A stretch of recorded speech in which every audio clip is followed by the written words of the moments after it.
ಯಾರಿನಿ ಮೋಹಿನಿ.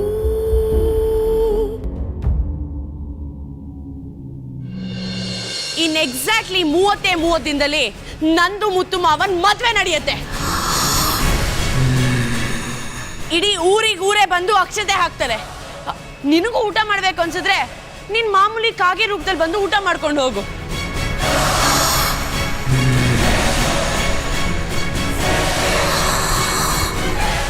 ನೀನು ನಿಜವಾಗ್ಲೂ ದಮ್ಮಿದ್ರೆ, ನೀನ್ ಶಕ್ತಿವಂತನೇ ಆಗಿದ್ರೆ ಈ ಮದ್ವೆನ ನಿಲ್ಸು, ನೋಡೇ ಬಿಡೋಣ. ಈ ಭೂಮಿ ಮೇಲೆ ಸತ್ಯಕ್ಕೆ ಬೆಲೆ ಅನ್ನೋದಿದ್ರೆ ಮುತ್ತು ಮಾವಂಗೂ ಬೆಳ್ಳಿಗೂ ಮದ್ವೆ ನಡೆಯುತ್ತೆ. ನೀನ್ ಉಳಿಯಕ್ಕೆ ಚಾನ್ಸ್ ಇಲ್ಲ. ನಿನ್ನ ಪೂರ್ತಿಯಾಗಿ ಅಳಿಸಾಕ್ತೀನಿ, ನೋಡ್ತಾ ಇರು.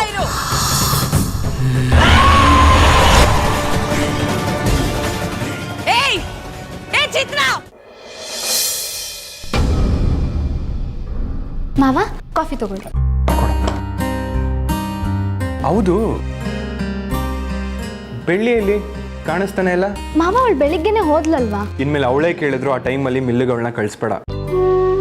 ಆ ಟೈಮಲ್ಲಿ ಅವಳನ್ನ ನೋಡಿ ಎಷ್ಟು ಶಾಕ್ ಆಯ್ತು ಗೊತ್ತಾ? ಸಾರಿ ಮಾವ, ತಪ್ಪಾಯ್ತು. ಇನ್ನೊಂದ್ಸತಿ ಹೀಗೆ ಮಾಡಲ್ಲ ಆಯ್ತಾ? ಅವಳು ಮಗು ಥರ, ಏನು ಮಾಡಬೇಕು ಅಂತಾನೆ ಗೊತ್ತಾಗಲ್ಲ. ನಾವೇನು ಹೇಳ್ತೀವೋ ಅದನ್ನ ಮಾಡ್ತಾಳೆ. ಅದಕ್ಕೆ ಹಾಗೆ ಹೇಳ್ದೆ ಅಷ್ಟೇ. ಅಣ್ಣ ಅಲ್ಲೇ ಬಂದಿದ್ದಾನೆ.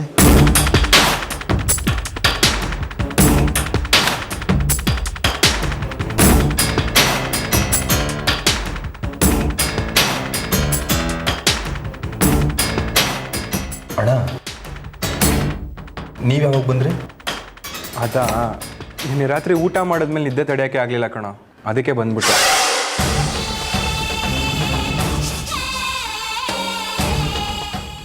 ರಾತ್ರನೇ ಬಂದ್ರಾ? ಮಾಯ ಅಣ್ಣ? ಗೊತ್ತಿಲ್ಲ ಕಣೋ, ರಾತ್ರಿನೇ ಬರಲಿಲ್ವಾ? ಅಣ್ಣ, ನಂಗೆ ತುಂಬ ತಲೆ ನೋಡ್ತಾ ಇತ್ತು ಅಂತ ಮಾಯನ ಮಿಲ್ಲಿಗೆ ಡ್ರಾಪ್ ಮಾಡಿ ಬಂದೆ.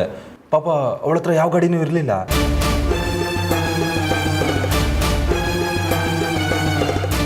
ಏನು ಹೇಳ್ತಾ ಇದೆಯೋ?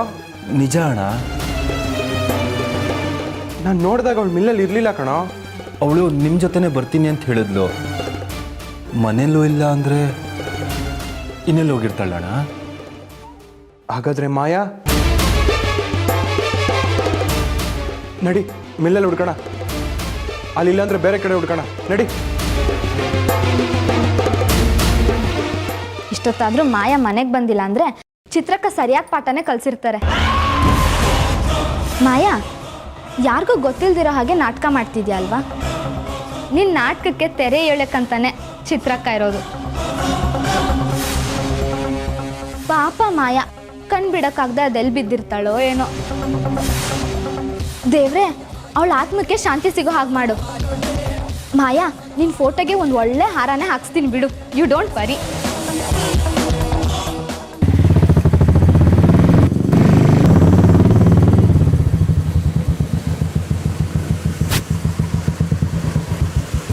ಬೈರಾ, ನೀನು ಆ ಕಡೆ ಹುಡ್ಕೋ. ಅಣ್ಣ. ಮಾಯಾ, ಮಾಯಾ,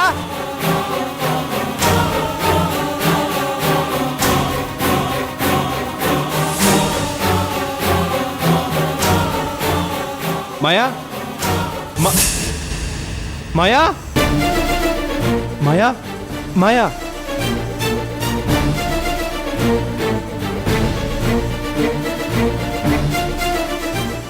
ಮಾಯಾ, ಮಾಯಾ, ಅಣ್ಣ. ಬೈರಾ, ಬೇಗ ಹೋಗಿ ನೀರು ತಗೊಂಬರೋ.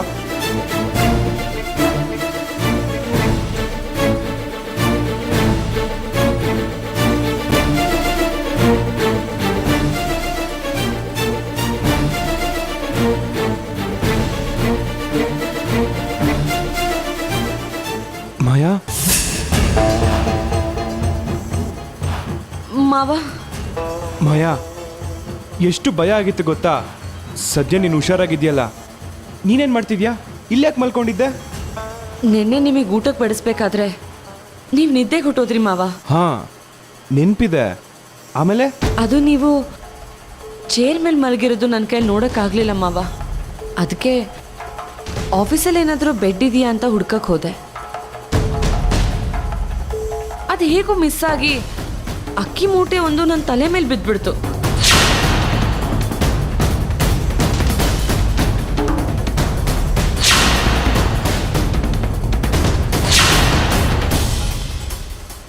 ನಿನಗೇನು ಆಗಿಲ್ಲ ತಾನೇ? ಇಲ್ಲ ಮಾವ, ನನಗೇನೂ ಆಗಿಲ್ಲ. ನಾನು ಎದ್ದೇಳೋಕೆ ತುಂಬ ಪ್ರಯತ್ನ ಪಟ್ಟೆ, ಆದರೆ ಆಗಲಿಲ್ಲ. ಆಮೇಲೆ ಕಷ್ಟಪಟ್ಟು ಎದ್ದು ಬಾಗ್ಲ ಹತ್ರ ಹೋದೆ. ಅಲ್ಲಿ ನೋಡಿದ್ರೆ ಡೋರ್ ಯಾರು ಲಾಕ್ ಮಾಡ್ಕೊಂಡು ಹೋಗಿದ್ರು.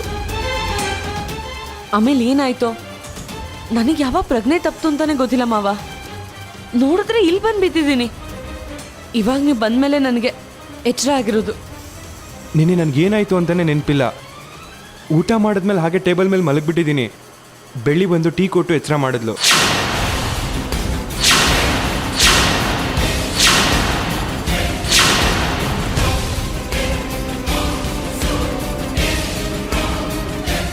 ಬೆಳ್ಳಿ ಬಂದಿದ್ಲ ಮಾವ? ಹೌದು.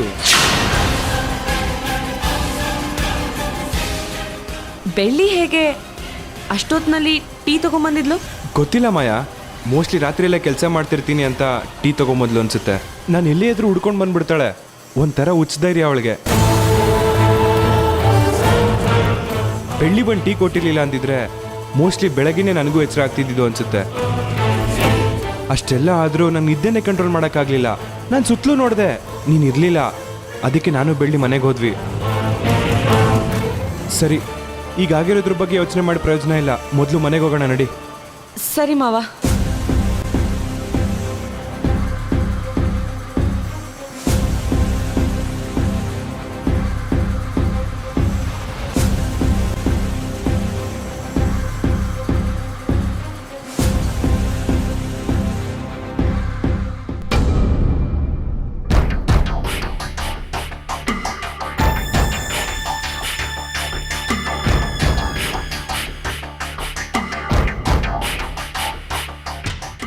ಬೆನ್ನು ಮತ್ತು ಕುತ್ತಿಗೆಗೆ ಪ್ರೆಷರ್ ಬಿದ್ದಿರೋದ್ರಿಂದ ಆದಷ್ಟು ರೆಸ್ಟ್ ತಗೊಳ್ಳೇಬೇಕು. ಧೂಳಲ್ಲಿ ತುಂಬ ಹೊತ್ತು ಇದ್ದಿದ್ದರಿಂದ ಅವ್ರ ಉಸಿರಾಟಕ್ಕೆ ತೊಂದರೆ ಆಗಿದೆ ಅನಿಸುತ್ತೆ. ಬಿಸಿನೀರಿನ ಹಬೆ ಕೊಡಿ, ಎಲ್ಲ ಸರಿ ಹೋಗುತ್ತೆ. ನೀವು ಕರೆಕ್ಟಾಗಿ ನೋಡ್ಕೊಳ್ಳಿಲ್ಲ ಅಂದರೆ ಹಾಸ್ಪಿಟಲ್ಗೆ ಅಡ್ಮಿಟ್ ಮಾಡಿ ಟ್ರೀಟ್ಮೆಂಟ್ ಕೊಡಬೇಕಾಗತ್ತೆ. ಇನ್ನು ಉಳಿದಿರೋ ಹಾಗೆ ಎಲ್ಲ ನಾರ್ಮಲ್ ಆಗೇ ಇದೆ. ಹುಷಾರಾಗಿ ನೋಡ್ಕೊಳ್ಳಿ. ನಾನಿನ್ನು ಬರ್ತೀನಿ. Thank you doctor. ಪಾಪ ಮಾಯಾ ಎಷ್ಟೋ ನೋವು ಅನುಭವಿಸೋಗಾಯಿತು. ಅಟ್ಲೀಸ್ಟ್ ನಾನು ನಿನ್ನೆ ರೂಮಿಗೆ ಬಂದಾದರೂ ನೋಡಬೇಕಿತ್ತು. ತಪ್ಪು ಮಾಡಿಬಿಟ್ಟೆ. ಸುಮ್ಮನೆ ನೀವ್ಯಾಕೆ ಕೊರಗ್ತೀರ ಮಾವ? ಇನ್ಮೇಲಿಂದ ನನಗೇನು ತೊಂದರೆ ಆಗ್ತಿರೋಗಿ ನೋಡ್ಕೋತೀನಿ. ಮಾಯಾ, ನೀನು ಮಾತಾಡಬೇಡ, ರೆಸ್ಟ್ ತಗೋ. ಬೆಳಿ, ಮಾಯನ ಜೊತೆ ಎದ್ದು ಹುಷಾರಾಗಿ ನೋಡ್ಕೊ. ರಾತ್ರಿಯೆಲ್ಲ ನೀನು ಒಬ್ಬಳೇ ಧೂಳಲ್ಲಿ ಇದ್ದಿದ್ದು ನೋಡಿ ಎಷ್ಟು ಕಷ್ಟ ಅನುಭವಿಸಿದ್ಯಾ ಅಂತ ಊಹಿಸ್ಕೊಳ್ಳೋಕ್ಕೂ ಆಗಲ್ಲ. ಮಾವ, ಮಾಯಕ್ಕನ ಬಗ್ಗೆ ನೀವು ತಲೆ ಕೆಡಿಸ್ಕೋಬೇಡಿ. ಅವ್ರು ಬೇಗ ಹುಷಾರಾಗೋ ಜವಾಬ್ದಾರಿ ನಂದು. ಮಿಲ್ಲಲ್ಲಿ ಸ್ವಲ್ಪ ನನಗೆ ಕೆಲಸ ಇದೆ, ಮುಗಿಸ್ಕೊಂಡು ಬರ್ತೀನಿ.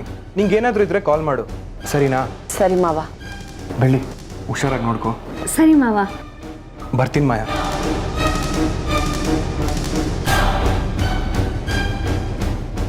ಮಾಯಕ್ಕ, ನಿಮಗೆ ಕುಡಿಯೋಕೆ ಬಿಸಿ ನೀರು ತಗೊಂಬರ್ತೀನಿ. ಬೆಳ್ಳಿ, ಒಂದು ನಿಮಿಷ. ಏನಕ್ಕ? ನಿನ್ನೆ ರಾತ್ರಿ ಮಿಲ್ಲಿಗೆ ನೀನು ಹೇಗೆ ಬಂದೆ? ನಡ್ಕೊಂಡು ಬಂದೆ.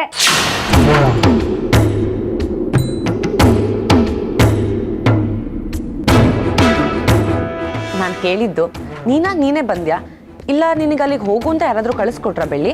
ನನಗೇನು ಮಿಲ್ಲಿಗೆ ಬರೋ ಅವಶ್ಯಕತೆ ಇರಲಿಲ್ಲ. ಹರಿಣಿನೇ ಟೀ ಕೊಟ್ಟು ಕಳಿಸಿದ್ದು.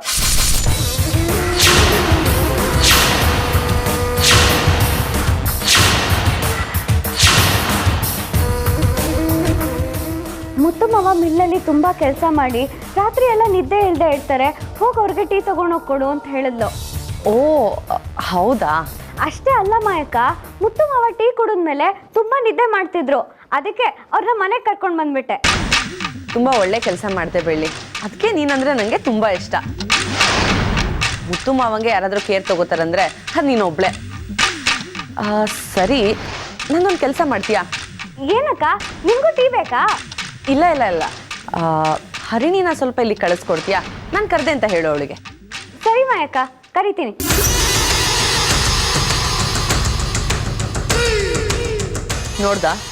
ನೋಡ್ದೇನೋ ದುಶ್ಮನ್ ಕಹಾ ಹೈ ಅಂತ ಅಂದರೆ ಇಲ್ಲೇ ನಮ್ಮ ಮನೇಲೇ ಇದ್ದಾಳೆ ನೋಡು ನೀನ್ ಹೆಂಡ್ತಿ. ಈಗಾದ್ರೂ ಗೊತ್ತಾಯ್ತಾ ಹೇಗೆ ನಮಗೆ ಹಳ್ಳ ತೋಡ್ತಿದ್ದಾಳೆ ಅಂತ? ನನಗೊಂದು ಅರ್ಥ ಆಗ್ತಿಲ್ಲ ಮಾಯಾ. ನೀನ್ ಅವಳು ಪರ ವಹಿಸ್ಕೊಂಡ್ ಬರ್ಬೇಡ ಬೈರ. ನಾನು ಯಾಕೆ ಅವಳನ್ನ ವಹಿಸ್ಕೊಂಡು ಮಾತಾಡಲಿ? ಇಷ್ಟು ದಿನ ಬೆಳ್ಳಿ ಮದುವೆ ಆಗಬೇಕು ಅದು ಇದು ಅಂತ ಇದ್ಲು, ಆದರೆ ಈಗ ಮಾಡ್ತಾಳೆ ಅಂತ ಯಾವನಿಗೆ ಗೊತ್ತಿತ್ತು? ನನಗಿಲ್ಲಿ ಮೊದಲೇ ಹತ್ಕೊಂಡು ಉರಿತಿದ್ದೆ. ಅವಳು ಅದಕ್ಕೆ ತುಪ್ಪ ಸುರಿದು ಮಜಾ ತಗೋತಾ ಇದ್ದಾಳೆ. ಅವಳು ಏನಾದ್ರೂ ನೀನ್ ಹೆಂಡತಿ ಆಗಿರ್ಲಿಲ್ಲ ಅಂದಿದ್ರೆ ಅವಳಿಗೊಂದು ಗತಿ ಕಾಣಿಸ್ತಿದ್ದೆ ಇಷ್ಟರಲ್ಲಿ. ನೀನು ಕೋಪ ಮಾಡ್ಕೋಬೇಡ, ಅವಳು ಬರಲಿ, ನಾನು ವಿಚಾರಿಸ್ತೀನಿ. ಹರಿಣಿ ಹರಿಣಿ, ಮಾಯಕ ನಿನ್ನ ಹತ್ರ ಅದೇನೋ ಮಾತಾಡ್ಬೇಕಂತೆ, ಹೋಗಿ ನೋಡು. ಏನ್ ವಿಷಯ?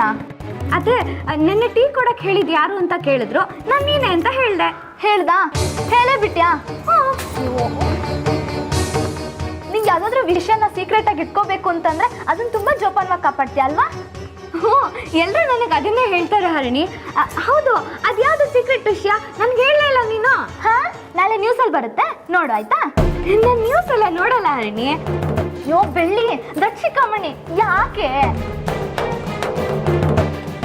ಇವಳೊಬ್ಳು ಅದೇನು ಹೇಳ್ತಾಳೆ ಅಂತ ಅರ್ಥನೇ ಆಗಲ್ಲ. ಮಾಯಾ ಕರೆದ್ರಂತೆ. ಕರೆದೆ ಇನ್ನೇನು ಮುದ್ದಾಡ್ತಾರ ನಿನ್ನ? ಬೈರಾ ಸ್ವಲ್ಪ ಸುಮ್ಮನೆ ಇರು. ಹರಿಣಿ, ನಿನ್ನೆ ರಾತ್ರಿ ಬೆಳ್ಳಿ ಹತ್ರ ಟೀ ಕೊಟ್ಟು ಕಳಿಸಿದ್ದು ನೀನೇನಾ? ಹೌದು. ಯಾಕೆ? ನಾವ್ಯಾರು ನಿನಗೆ ಟೀ ಕೊಟ್ಟು ಕಳಿಸು ಅಂತ ಹೇಳಿರ್ಲಿಲ್ವಲ್ಲ? ಅಯ್ಯೋದು ಹಾಗಲ್ಲ, ಬೆಳ್ಳಿ ಹೇಗೋ ಮನೆಗೆ ಹೋಗ್ತಿದ್ಲು, ಮುತ್ತು ಮಾವ ಪಾಪ ನಿದ್ದೆಗೆದ್ದು ಕೆಲಸ ಮಾಡ್ತಿದ್ರಲ್ವಾ, ಹೇಗೋ ಟೀ ಕೊಟ್ಟರೆ ಎನರ್ಜಿ ಸಿಗುತ್ತೆ ಅಂತ ಅನಿಸ್ತು. ಹೇಗೋ ಹೋಗ್ತಿದ್ಲಲ್ವಾ, ಕೊಟ್ಟು ಹೋಗು ಅಂತ ನಾನೇ ಹೇಳಿದೆ. ರೀ, ಏನಾಯ್ತು? ಏನಿಲ್ಲ ಹರಿಣಿ, ನೀನು ಹೋಗು. ಅದೇನಾಯ್ತು ಅಂತ ನಂಗೂ ಹೇಳಿ. ನಿನ್ನನ್ನು ಕರ್ಸಿರೋದು ನಮ್ಮ ಪ್ರಶ್ನೆಗೆ ಉತ್ತರ ಕೊಡು ಅಂತ, ನೀನು ಪ್ರಶ್ನೆ ಕೇಳು ಅಂತ ಅಲ್ಲ. ಹೋಗಿ ಮುಸ್ಸತಿಗೆ ಹೋಗೆ ಹೋಗ.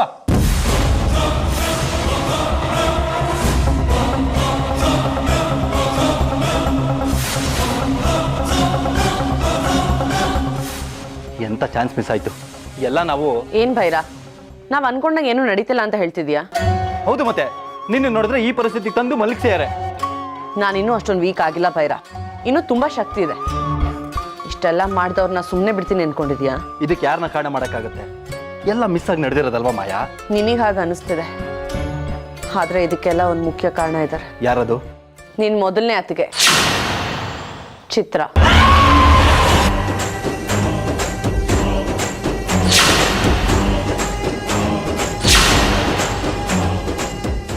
ಅಷ್ಟೇ ಅಲ್ಲ ಭೈರಾ, ನಿನ್ನೆ ರಾತ್ರಿ ನಾನು ಚಿತ್ರನ ನೇರವಾಗಿ ನೋಡಿದೆ.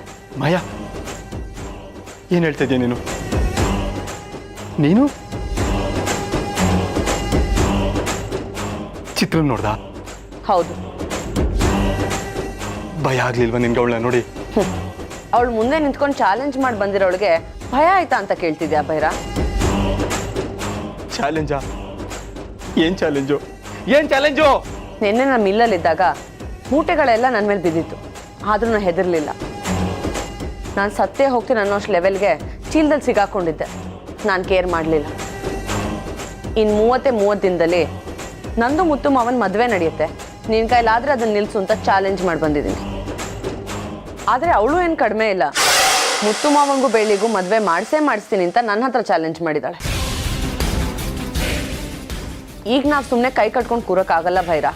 ನಾವು ಒಂದೇ ಒಂದು ಕ್ಷಣ ಮೈ ಮರೆತರು ನನ್ನ ತಲೆನ ಬೂದಿ ಮಾಡಿ ಬೆಳ್ಳಿ ಹಣೆಗೆ ಹಚ್ಬಿಡ್ತಾಳೆ. ನಾವು ಹೇಗಾದರೂ ಮಾಡಿ ಆ ಚಿತ್ರನ ಕಟ್ಟಾಕ್ಲೇಬೇಕು. ಆದ್ರೆ ಹೇಗೆ ಮಾಯಾ? ಹಿಂದೆ ಮಂಡೋದರಿ ಅಮ್ಮ ಬಂದೋದಾಗ ಏನಾಯ್ತು ಅಂತ ನಿಂಗೆ ಗೊತ್ತಲ್ಲ. ಚಿತ್ರನ ಎದುರಿಸೋದು ಅಷ್ಟೊಂದು ಸುಲಭ ಅಲ್ಲ. ಸುಲಭ ಅಲ್ಲ ಅಂದರೆ ನಾವು ಸುಲಭ ಮಾಡ್ಕೋಬೇಕು. ಅವಳನ್ನು ಬಂಧಿಸ್ಲೇಬೇಕು.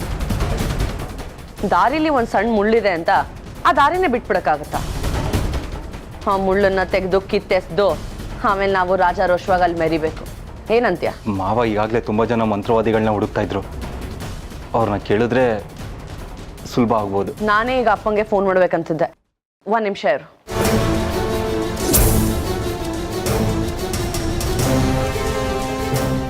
ಹಲೋ ಅಪ್ಪ,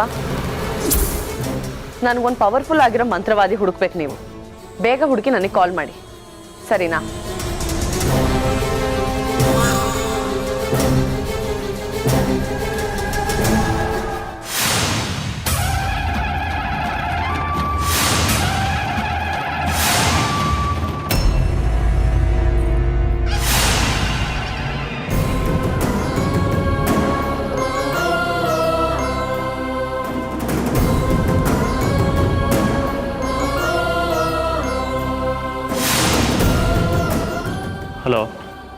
ಸರ್ ನಮಸ್ಕಾರ ಸರ್. ಯಾರು? ನನ್ನ ಹೆಸರು ನೀಲ್ಕಂಠ ಅಂತ. ಸ್ವಾಮಿಯವರು ಇದ್ದಾರಾ? ಪೂಜೆ ವಿಷಯವಾಗಿ ಕೇರಳಕ್ಕೆ ಬಂದಿದ್ದೀವಿ. ಏನು ವಿಷಯ ಹೇಳಿ. ಸರ್ ಸ್ವಾಮಿಯವರು ಮತ್ತೆ ಕರ್ನಾಟಕಕ್ಕೆ ಯಾವಾಗ ಬರ್ತಾರೆ ಅಂತ ತಿಳ್ಕೊಬೋದಾ? ಪೂಜೆ ಇನ್ನೂ 9 ದಿನ ನಡೆಯುತ್ತೆ. 10ನೇ ದಿನಕ್ಕೆ ನಾವು ಕರ್ನಾಟಕಕ್ಕೆ ಬರ್ತಾ ಇದ್ದೀವಿ. ಏನಾದರೂ ಕೆಲಸ ಆಯ್ತಾ? ಹೌದು ಸರ್. ಸರ್ ಒಂದು ಆತ್ಮ ತುಂಬ ದಿನಗಳಿಂದ ನಮಗೆ ತುಂಬ ಕಾಟ ಕೊಡ್ತಿದೆ ಸರ್. ನಮ್ಗೆ ಉಸಿರಾಡೋಕ್ಕೂ ಬಿಡ್ತಾ ಇಲ್ಲ. ಎಲ್ಲಿ ನಮ್ಮೆಲ್ಲರೂ ಪ್ರಾಣ ಹೊಟ್ಟೋಗ್ಬಿಡುತ್ತೋ ಅಂತ ಭಯ ಆಗ್ತಿದೆ. ಹೇಗಾದರೂ ಮಾಡಿ ಆ ಆತ್ಮನ ಬಂಧಿಸಬೇಕು ಸರ್. ನಿಮ್ಮ ಪ್ರಾಣಕ್ಕೆ ನಾವು ಗ್ಯಾರಂಟಿ ಕೊಡ್ತೀವಿ. ನಮ್ಮ ತಂದೆಗಿರೋ ಮಂತ್ರಶಕ್ತಿಗೆ ಆ ಆತ್ಮನ 3 ದಿನಕ್ಕೆ ಬಂಧಿಸ್ತೀವಿ. ಆಮೇಲೆ ನೀವು ಆರಾಮಾಗಿರ್ಬೋದು. ನೀವು ಅಂದ್ಕೊಂಡ ಹಾಗೆ ಆ ಆತ್ಮ ಮಾಮೂಲಿ ಆತ್ಮ ಅಲ್ಲ ಸರ್. ತುಂಬ ಭಯಂಕರವಾದ ಆತ್ಮ. ಈಗಾಗಲೇ ಅದರ ಆರ್ಭಟಕ್ಕೆ ನಾವೆಲ್ಲರೂ ಗಡಗಡ ಅಂತ ನಡುತ್ತಾ ಇದ್ದೀವಿ. ಯಾವಾಗ ಎಲ್ಲಿ ಅಟ್ಯಾಕ್ ಮಾಡುತ್ತೆ ಅಂತ ನಮಗೆ ಗೊತ್ತಾಗ್ತಾ ಇಲ್ಲ ಸರ್. ಯಾವಾಗ ಅದು ಶಕ್ತಿ ಹೆಚ್ಚಾಗುತ್ತೋ ಯಾವಾಗ ಅದು ಶಕ್ತಿ ಕಡಿಮೆ ಆಗುತ್ತೋ ಅಂತಲೂ ಗೊತ್ತಾಗ್ತಾ ಇಲ್ಲ ಸರ್. ಒಂದು ರೀತಿಯಲ್ಲಿ ಹೇಳಬೇಕು ಅಂದರೆ ನಾವು ಇಲ್ಲಿವರೆಗೂ ಉಳಿದಿರೋದೇ ಹೆಚ್ಚು ಸರ್. ನೀವು ಆತ್ಮಶಕ್ತಿ ಮಾತ್ರ ನೋಡಿದಿರ, ಆದರೆ ನಮ್ಮನ್ನು ನೋಡಿಲ್ಲ. ನಮ್ಮ ಮಂತ್ರಶಕ್ತಿ ಮುಂದೆ ಎಂಥ ಭಯಂಕರ ಶಕ್ತಿ ಆದರೂ ಮೂಲೆಯಲ್ಲಿ ಕೂರಬೇಕು ಹಾಗೆ ಮಾಡ್ತೀವಿ. ಅಮಾವಾಸ್ಯೆ ದಿನ ಕೇರಳ ಆತ್ಮಗಳು ನೋಡಿದ್ದೀರಾ? ಅದ್ರ ಕಾಟ ಅನುಭವಿಸಿದ್ದೀರಾ? ನಾವು ನೋಡಿದ್ದೀವಿ. ಎಷ್ಟೋ ಪಿಶಾಚಿ ದುಷ್ಟಶಕ್ತಿಗಳನ್ನ ಬಂಧಿಸಿ ಮತ್ತೆ ಭೂಮಿಗೆ ಬರದೇ ಇರೋಗಿ ಮಾಡಿದ್ದೀವಿ. ಕಷ್ಟಗಳಿರುತ್ತೆ, ಹಾಗಂತ ನಮಗಾಗದೇ ಇರೋ ಕೆಲಸಗಳೇ ಇಲ್ಲ. ಅಪ್ಪು ನೋಡೋಕೆ ಬರ್ತೀರಲ್ಲ, ಆಗಲೇ ನಿಮಗೆ ಎಲ್ಲ ಗೊತ್ತಾಗುತ್ತೆ. ಸರ್ ಈಗ ನಿಮ್ಮ ಮಾತು ಕೇಳಿ 100 ಆನೆ ಬಲ ಬಂದಷ್ಟು ಸಂತೋಷ ಆಗ್ತಿದೆ ಸರ್. ನನ್ನ ಮಗಳನ್ನ ಕೇಳ್ಬಿಟ್ಟು ನೀವು ಯಾವಾಗ ಬರಬೇಕು ಅಂತ ಹೇಳ್ತೀನಿ ಸರ್. ಆಯಿತು.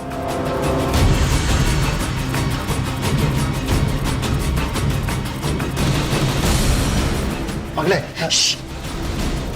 ಬನ್ನಿ ಈಗ ಹೇಳಿ. ಅವ್ರಿಗೆ ನಾನು ಫೋನ್ ಮಾಡಿದ್ದೆ. ಅವರು ಕರ್ನಾಟಕಕ್ಕೆ ಇನ್ನು 10 ದಿನಕ್ಕೆ ಬರ್ತಾರೆ. ಅವ್ರು ಬಂದು ಮಾರನೇ ದಿವಸನ ಪೂಜೆ ಇಟ್ಕೊಂಡ್ಬಿಡೋಣ. 1 ನಿಮಿಷಪ್ಪ, ಬೇಡ. ಇನ್ನು 26 ದಿನಕ್ಕೆ ಕರೆಕ್ಟಾಗಿ ಪೂಜೆ ಇಟ್ಕೊಳ್ಳೋಣ. ನೀವು ಅವ್ರಿಗೆ ತಿಳಿಸ್ಬಿಡಿ. ಅಲ್ಲ ಮಗಳೇ, ಅವ್ರು ಇನ್ನು 10 ದಿನಕ್ಕೆ ಬರ್ತಿದ್ದಾರೆ. ಅವ್ರು ಬಂದು ಮಾರನೆಗೆ ಪೂಜೆ ಇಟ್ಕೊಂಡ್ರೆ ಏನಾಗುತ್ತೆ? ಅಷ್ಟು ದಿನ ಯಾಕಮ್ಮ ಕಾಯ್ಬೇಕು? ನನ್ನ ಮಾತು ಕೇಳಿ ಅಪ್ಪ. ಅವರು ಪೂಜೆ ಮಾಡಿ 3 ದಿನಕ್ಕೆ ಬಂಧನ ಮಾಡ್ತಾರೆ. ಒಂದು ವೇಳೆ ಅವ್ರ ಕೈಲಿ ಆಗಲಿಲ್ಲ ಅಂದರೆ ಆ 3 ದಿನ ಅವರು ಚಿತ್ರನ ಶಕ್ತಿನ ಕಂಟ್ರೋಲಲ್ಲಾದರೂ ಇಟ್ಕೋತಾರೆ. ಆ 3 ದಿನದಲ್ಲಿ ನಂದು ಮುತ್ತು ಮಾವನ ಮದುವೆ ನಡಿಲೇಬೇಕು. ಅದಕ್ಕೆ ಹೇಳ್ತಿರೋದು ಪೂಜೆನ ಮುಂದೆ ಹಾಕ್ಸಿ ಅಂತ. ನೀನು ಹೇಳೋದು ಸರಿ ಮಗಳೇ, ಆಯಿತು, ಹಾಗೆ ಮಾಡ್ತೀನಿ. ನನಗೆ ಚಾಲೆಂಜ್ ಮಾಡ್ತಾಳೆ ಅವಳು. ಬಿಡಲ್ಲ. ನನ್ನ ಪ್ರಾಣ ಹೋದ್ರೂ ಪರವಾಗಿಲ್ಲ, ಇಲ್ಲ ಎಷ್ಟೇ ಖರ್ಚಾದರೂ ಪರವಾಗಿಲ್ಲ. ನಿನ್ನನ್ನು ಮಾತ್ರ ಯಾವುದೇ ಕಾರಣಕ್ಕೂ ಸುಮ್ಮನೆ ಬಿಡಲ್ಲ. ಹೇ ಚಿತ್ರ, ನಿನ್ನ ಪ್ರಶ್ನೆಗೆ ಸರಿಯಾಗಿ ಉತ್ತರ ಕೊಟ್ಟೇ ಕೊಡ್ತೀನಿ. ಕೇಳಿಸ್ತಿದೀಯಾ? ನಾನು ಹೇಳ್ತಿರೋದು ಕೇಳಿಸ್ತಿದ್ಯಾ ನಿನಗೆ? ನಿನ್ನನ್ನು ಮಾತ್ರ ಸುಮ್ಮನೆ ಬಿಡಲ್ಲ ಕಣೆ. ಕೇವಲ ಒಂದು ಆತ್ಮ ಆಗಿರೋ ನಿನಗೇ ಇಷ್ಟು ತಲೆ ಇರಬೇಕಾದ್ರೆ ಇನ್ನು ಮನುಷ್ಯಲಾದವಳು ನನಗೆ ಎಷ್ಟಿರಬೇಕು? ನಿನ್ನನ್ನು ಮಾತ್ರ ಸುಮ್ಮನೆ ಬಿಡಲ್ಲ. ನಾನು ಹೇಳಿರೋ ಡೇ ಟು ಟೈಮ್ಗೆ ಇಡೀ ಊರಿನ ಜನದ ಮುಂದೆ ನಮ್ಮ ಅಪ್ಪ ಅಮ್ಮನ ಆಶೀರ್ವಾದ ತಗೊಂಡು ಮುತ್ತು ಮಾವನ ಕೈಲಿ ತಾಳಿ ಕಟ್ಟಿಸ್ಕೊಂಡೇ ಕಟ್ಟಿಸ್ಕೋತೀನಿ. This is my challenge. Maya ಹುಷಾರಾಗಿದ್ದಾಳಲ್ವಾ? ಟೈಮಿಗೆ ಟ್ಯಾಬ್ಲೆಟ್ಸ್ ಎಲ್ಲ ಕೊಡ್ತಿದ್ಯಾ? ಮಾವ, ನಾನಿರ್ಬೇಕಾದ್ರೆ ನೀವು ಮಾಯಕನ ಬಗ್ಗೆ ತಲೆನೇ ಕೆಡ್ಸ್ಕೋಬೇಡಿ. ಅವ್ರು ಮಲಗಿದ್ರು ಸಹ ಎತ್ತಿ ಇಳಿಸಿ ಮಾತ್ರೆ ನುಂಗ್ಸಿ ಮಲಗಿಸ್ತೀನಿ. ನಿನ್ನ ಸ್ಮೈಲ್ ನೋಡ್ತಿದ್ರೆ ಮಾಯಾ ಪರ್ಮನೆಂಟಾಗಿ ಬೆಡ್ ರೆಸ್ಟಲ್ಲಿ ಇರಬೇಕು ಅನ್ಸುತ್ತೆ.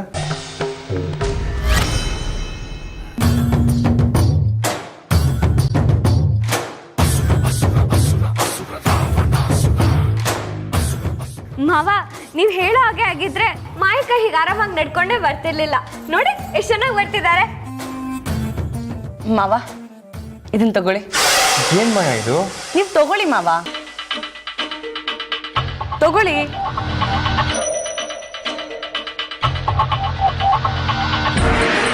ಮಾಯಾ ಏನು ಮಾಡ್ತಾ ಇದೆಯಾ?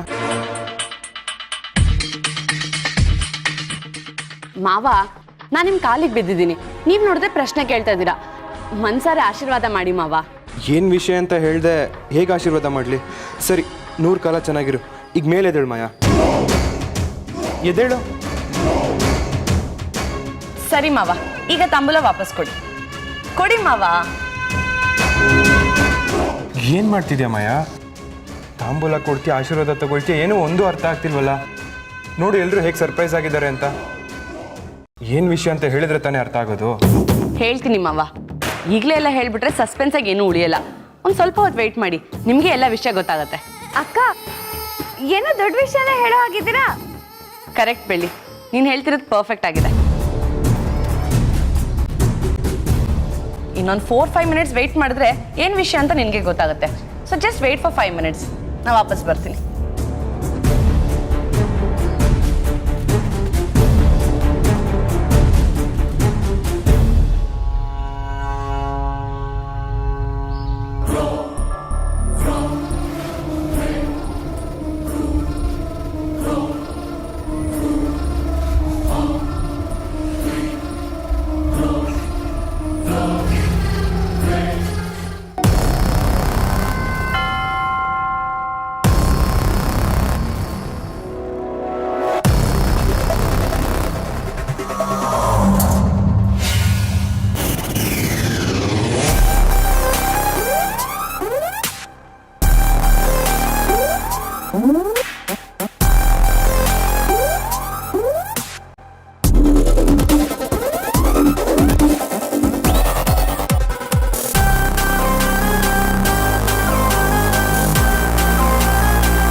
ಎಷ್ಟು ಚೆನ್ನಾಗಿ ಕಾಣಿಸ್ತಿದ್ದೀರಾ ಗೊತ್ತಾ? ಈ ಸ್ಯಾರಿಲಿ ಥೇಟ್ ಮದುವೆ ಹೆಣ್ಣಿನ ತರನೇ ಇದ್ದೀರಾ. ಮದ್ವೆ ಹೆಣ್ ತರ ಅಲ್ಲ ಬೆಳ್ಳಿ, ನಾನು ಮದ್ವೆ ಹೆಣ್ಣೆ. ಏನ್ ಮಾಯ ಇದೆಲ್ಲ? ಏನ್ ತಮಾಷೆ ಮಾಡ್ತಾ ಇದೀಯಾ? ಇದು ತಮಾಷೆ ಅಲ್ಲ ಮಾವ. ನಾನು ಏನೇ ನಿರ್ಧಾರ ತಗೊಂಡ್ರು ತುಂಬಾ ಯೋಚನೆ ಮಾಡೇ ತಗೊಂಡಿರ್ತೀನಿ.